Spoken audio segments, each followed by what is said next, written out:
Hello everyone and welcome back to the Red Path. In today's video we are going to be talking about the recent Imperial Armor FAQ and how that changes things for Codex World Leaders. So grab yourselves a brew and let's dive into the video.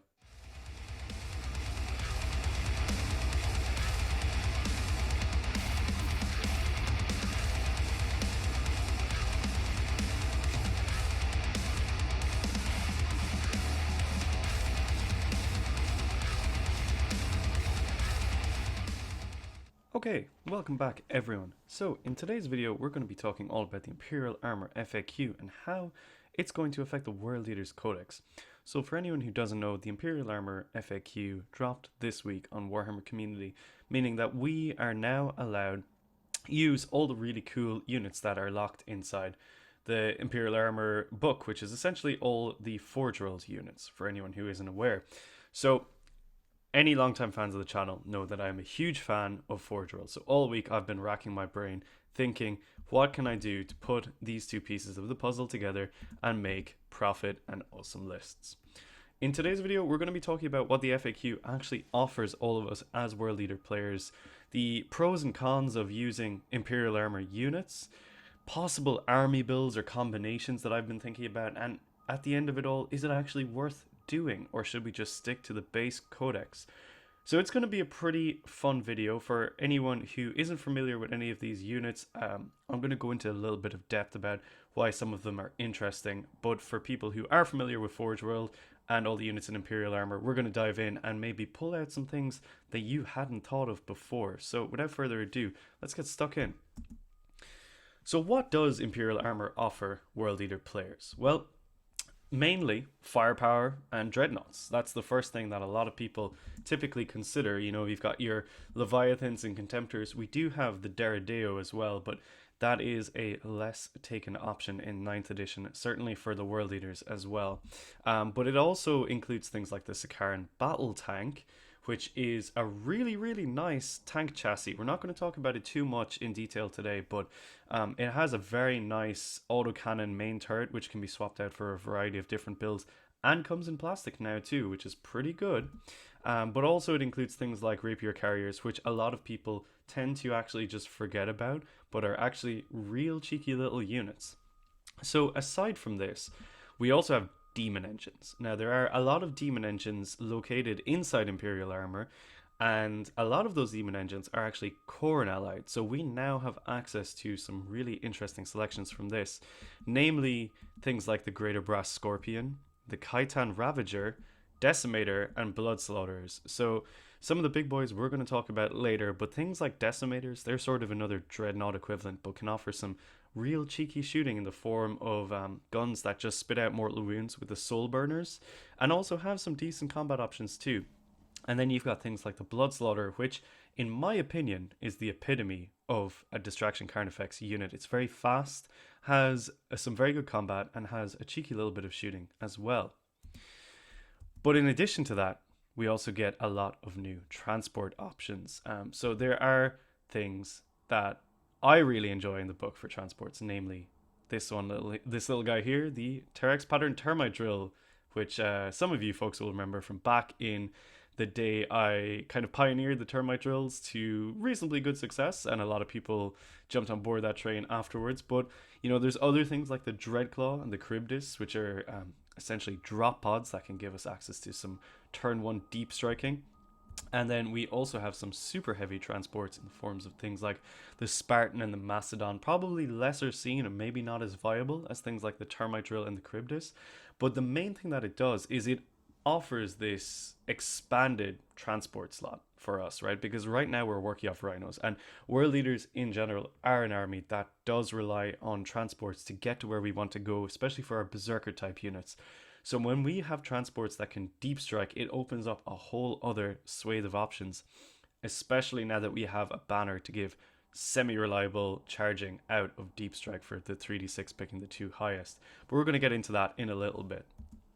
So why does all this matter? Like, why are we even really sitting down to talk about these units? Like, are they really so relevant? But the main thing this does, and it's especially important for the World Leader Codex, which doesn't have so many options, it diversifies our list selection. Gives us more options, which will drip down then to being more army builds in general, which is very, very important for when you're looking at things like competitive innovations. How can you, the player, make things your own? How can you put your own spin on a list? The fact that we now have Imperial Armor means we have a ton more options to actually personalize a list or say, hey, you know what? I really like how that unit works. I'm going to work that in here now. It also unlocks hidden combos, which maybe don't appear on surface level reading of the books. One of the things that comes to mind is the core keyword on Contemptors. This unlocks an awful lot of powerful stratagems and abilities, or some of the demon engines having access to Disciples of the Red Angel powers and abilities too, which is also very cool. It gives us access to significant firepower, which our book really, really lacks at the minute. But Imperial Armor, there's a lot of guns in there, and with World Leaders being able to take a lot of those units, it actually opens up the shooting phase a little bit to us, which is quite cool. And like I said, gives us all these new delivery mechanisms for bringing our Berserkers or Jackals into the fray. One of the most important things that's changed is not actually our codex, it's the Arcs of Omen detachment, which makes a lot of these units actually more accessible, namely here the Lord of War units, which previously would have cost us minimum 1 CP to bring them in a super heavy auxiliary, but now are costing us 0 CP for the likes of the Kaitan and the Greater Brass Scorpion, which immediately makes them more attractive. And then you look at the fact that some of these units have also had points decreases, just kind of doubles down on that whole thing. And another thing that people might not have realized is because they're within the Arcs of Omen detachment, they actually get access to the Blood Tithe and our Legion trait, which is awesome for those units. So, are there any disadvantages to bringing units from the Imperial Armor book? Unfortunately, there are a few. Let's quickly run through those though. So the units themselves are typically quite expensive, both in terms of point costs and actual real life currency for acquiring them. They're all on Forge World. Forge World tends to charge a premium for a lot of these things, and with price increases as well, it makes it a little bit prohibitive to actually buy these units. And then when you actually sit down and write a list with them, a lot of them cost maybe a little bit more than they actually should. So it makes them a little bit more difficult to kind of bring in a list. There's also this kind of compromise with existing unit selections. You know, if I'm looking at putting, we'll say, a Blood Slaughter into my list, that's 125 points. That could be a unit of 3/8 bound, so I have to weigh up that decision in my head. Like, is it worth bringing the Blood Slaughter over maybe a different option? And we have to ask ourselves these questions anytime that we want to include a unit. We have to wonder, like, is there a unit that operates more efficiently in that battlefield role? A lot of the units Imperial Armor also lack the core keyword, which does hold them back in our book, as there are a lot of abilities that key off that, namely our stratagems in the base World Leaders subfaction. And unfortunately, Martial Legacy still exists on most choices, meaning that for any of the Heresy era units, you have to pay a CP to actually bring them, which does hurt when it comes to wanting to bring things like multiple Contemptors or multiple Leviathan Dreadnoughts.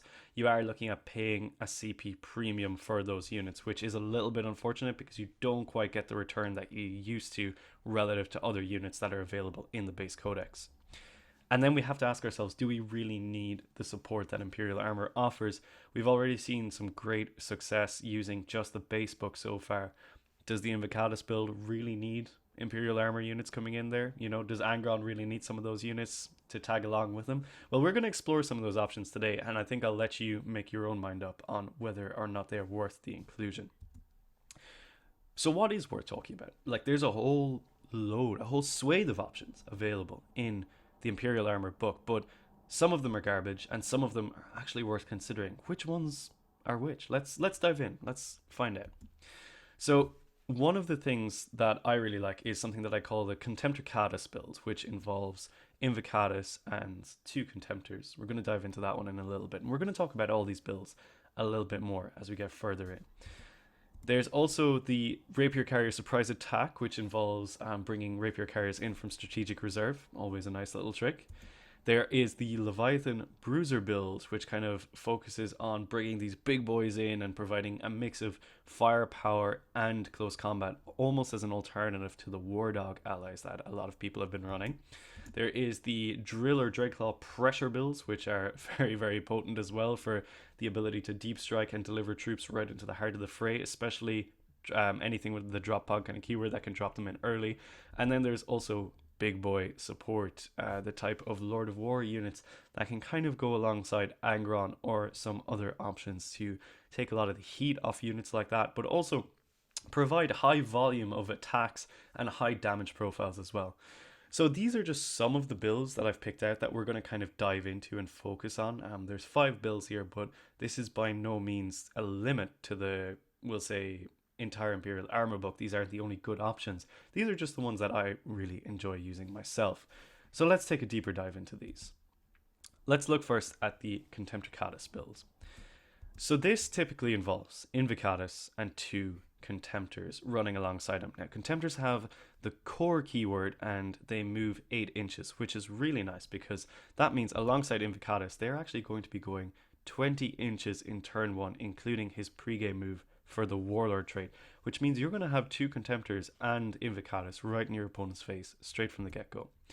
Contemptors have a ton of interesting weapon loadout choices, and Invocatus' ability actually makes some of those lesser seen weapon choices quite relevant, namely things like the double fist contemptor. If you load one of those boys up with heavy flamers in his fists, he's going to be flaming a squad right in turn 1, which can be really useful if you have a really annoying screen that the opponent puts out to try and stop the Invocatus rush. You can just have this contemptor run up, flame the screen, and then charge whatever is behind it, which is really cool. But you know, they have lots of other options, like you could have this contemptor run up and multi-melta a tank that's slightly in the back and kind of out of range in the first turn, or you could have the Volkite coming in and absolutely hosing an enemy as well. But essentially, the combination of Invocatus and a contemptor actually makes pretty much every single weapon for the contemptor a viable option, because range is never going to be an issue for this guy anymore, which is really, really nice. But yeah, having the core keyword means they can just be really, really annoying after that initial rush, because they'll have things like access to fight on death, they'll have things like access to a 6-inch heroic intervention stratagem, which means that your opponent is really going to have to think about how they actually dislodge these units in the first turn, all the while worrying about what is coming up behind them. So it's a really kind of cool build, but the real question is it better than the 8-bound rush? I would say probably not, because the 8-bound rush is just so good. But the thing is, if you ever wanted to run your double fist contemptors with the flamers, this is probably the best time to actually do it. So just because it's not necessarily better than Invocatus doesn't mean that you shouldn't do it, because there's lots of cool options here. And you can still just put those 8-bound aside, bring these guys and have a really good time, and probably still do quite well with that build. So that's the contemptor-katas build. Up next we have the Rapier Carrier Surprise Attack. So quad heavy bolters are what I'm talking about here. They're very, very cheap options. They're coming in at only 75 points a model and essentially offer you 4 heavy bolters with 2 Space Marines. They're very, very small units, which means they're very hard to screen out, which is very important, because strategic reserves being free in Arcs of Omen means that when you put these guys into strategic reserve, you effectively cannot screen them. They're going to pop up somewhere annoying, hose an enemy, and there's not really a whole lot that your opponent can do to actually make sure that they don't appear.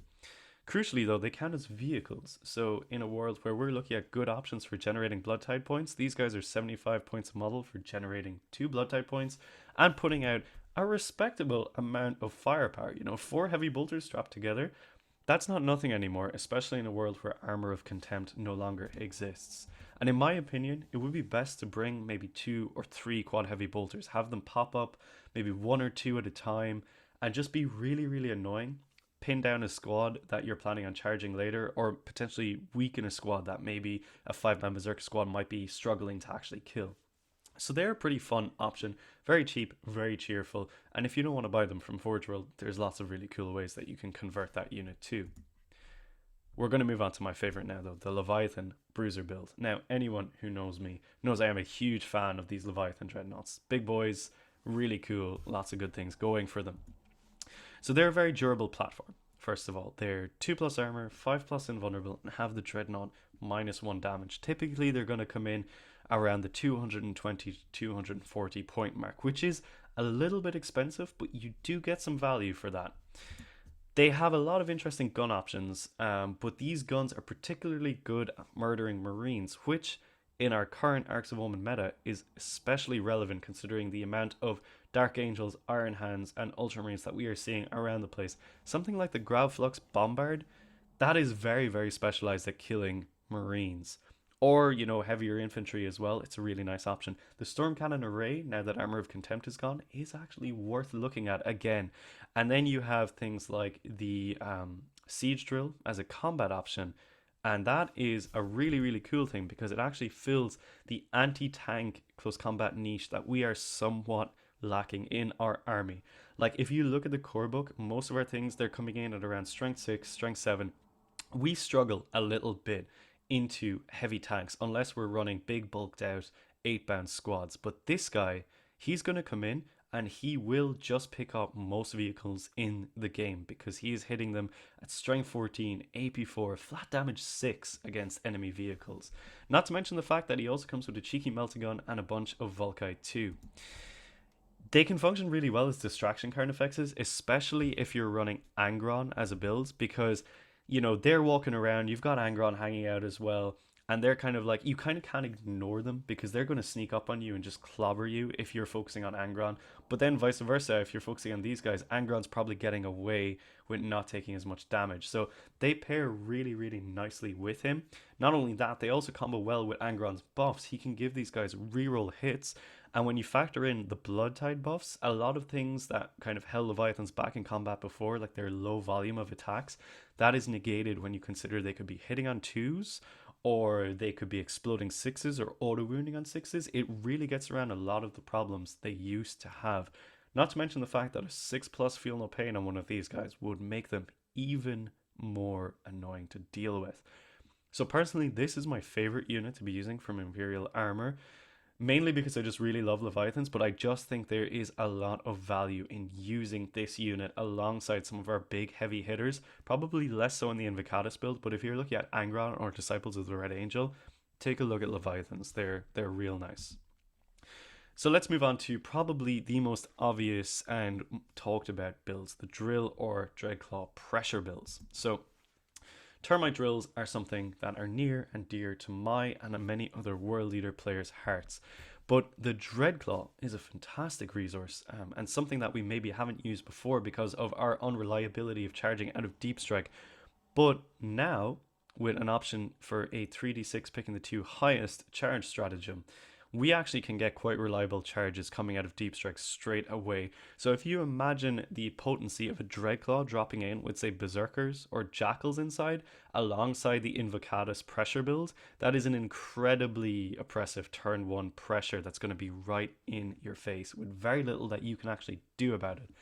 Now, one of the things I really like about the Dreadclaw drop pod compared to other, we'll say, transport options is it gives you flexibility and variance, right, in your lists. Because if you have, we'll say, a Jackal squad that has a banner and you have a Berserker squad that has a banner, when you rock up to the table, you can get a read off your opponent. You can say, well, this guy is probably quite likely to screen me out, so I'm going to put my Jackals in the Dreadclaw to make sure that it's them that's hitting that 3d6 charge in turn 1, and they're going to clear a screen. I'm not really going to care if they die, it's only 75 points.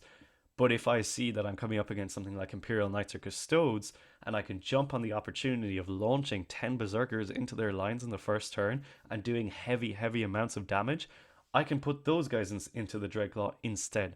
So it's really awesome because you get variance and options in your build.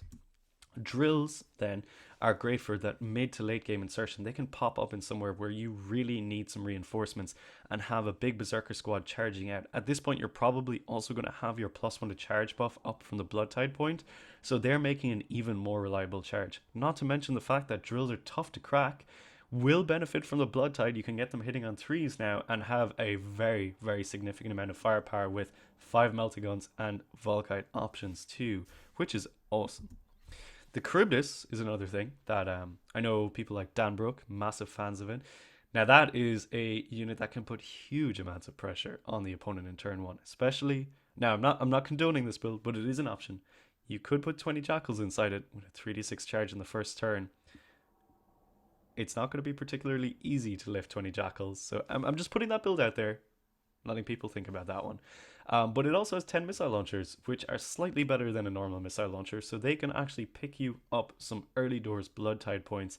And it's no slouch in combat either, and kind of does a smite when it flies over people. So these transport builds, they offer you tons of choice, and the reason that they've become so much more viable is primarily due to the fact that we have got a 3d6 charge stratagem and blood tide buffs really helping out here for the units coming out of the transports and the transports themselves. Are they worth the points increase over a Rhino? Well, it depends on the build that you're making. I would say the Dreadclaw is probably one of the most viable at the minute, especially in the Invocatus Bomb Rush build. But I think as time goes on, people are going to start using drills again and realizing that they're actually very, very clutch coming up in turn 3, you know, rescuing a flank, doing something awesome. Like, people are going to start seeing that that build is very viable. So give it a try, you know, bring the drill out again and see how it does for you. Now we're going to move on to the real exciting one, the big boy support. This is probably what a lot of people are wondering. How viable are our Lord of War selections? Because there is an awful lot of them. However, realistically, the best ones are probably the Khitan and the Brass Scorpion. They offer different sort of aspects, and both of them are good at doing different things. But, you know, the Khitan has medium level firepower, a lot better now without Armor of Contempt. Whereas the Scorpion has actually a very high volume of firepower, but the Khitan has got the advantage of being able to slip into strategic reserve. The Scorpion is unfortunately just a little bit too big to actually fit in strategic reserve and function when it comes out of it.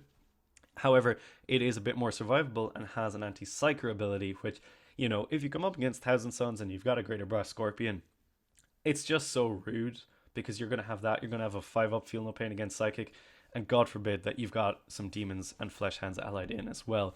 So what I'm kind of getting at here is these units pair really, really well with Angron and work especially well in Disciples of the Red Angel, where they have got some stratagem support. They take a lot of the heat off Angron as well. I mean, if you've got Angron and a Khitan on the table together, you really only have time to shoot one of them. So you have to choose very carefully because both those units are reasonably fast and will get in your face as soon as they possibly can and do an awful lot of damage. They have become much more attractive units, the Khitan and the Scorpion, mainly because, you know, we don't have to bring them in the form of a super heavy auxiliary before, so there's less of a CP investment. They've also seen a significant price drop, like the Khitan coming in at 400 points now is actually very, very cheap and attractive, I think. But the question is, we've talked about all these builds. Are any of them actually worth doing? Are any of them truly competitively viable? Do any of them, you know, supersede the Invocatus build? Ultimately, no, they're not. Like, the Invocatus cookie cutter is just the best build at the minute. Some of these builds, they have niche applications and very fun to use, but they will not be better than running Invocatus and all the 8-bound in the world. But that doesn't necessarily mean that you shouldn't use them. They're very, very fun units to put on the table, especially the big ones. Like, dropping a Scorpion on the table, everyone's going to have a good time with that thing, right? So it doesn't matter that they're not necessarily better than Invocatus. They don't have to be. And one thing that I would say is that, like, just because the Invocatus build tends to be very good on, we'll say, a global meta scale, doesn't mean it's going to be better for you. Everyone has their own personal playstyle. I know I do, and I know that things like running 2 Leviathans just suits my playstyle better than running the Invocatus Rush, mainly because I like a slower paced game, and the Leviathans will kind of enforce a slower game on the table, so that suits me better. So maybe there's things like you like moving around big Lords of War, so you can bring Angron and 2 Khitans if you want to, and that would suit you better, and maybe it's not the worst thing in the world either. So keep in mind that just because it's not necessarily the meta doesn't mean it's not going to be good for you. And at the end of the day, there's lots of statement models in the Imperial Armor range. Like, everyone's going to love it if you drop a Mastodon on the board or 3 Brass Scorpions. You know, they're just cool toys. So go out there. We have the options now. All these units are better than they used to be and have a lot of fun with them. Most importantly, Drill Gang's back. It will never die. Drill Gang forever. So until the next one, folks, stay healthy, stay safe, and kill, maim, burn.